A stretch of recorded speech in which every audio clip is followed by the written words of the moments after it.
Nadiad Kapadvanj road પર થયો અકસ્માત. રિક્ષા અને સેન્ટ્રો ગાડી વચ્ચે થયો અકસ્માત. ઓવરટેક કરતી વખતે અકસ્માત થયો હતો. રિક્ષામાં સવાર હતા 4 લોકો, જેમાં રિક્ષા ડ્રાઈવરનું ઘટના સ્થળે મોત. અન્ય 3 રિક્ષામાં સવાર 3ને નાની મોટી ઈજાઓ તથા ખાનગી હોસ્પિટલમાં લઈ જવાયા.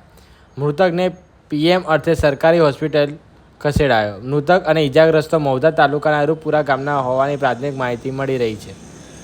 સમગ્ર ઘટનાની જાણ કઠલાલ પોલીસને થતાં કઠલાલ પોલીસ ઘટના સ્થળે પહોંચી આવી.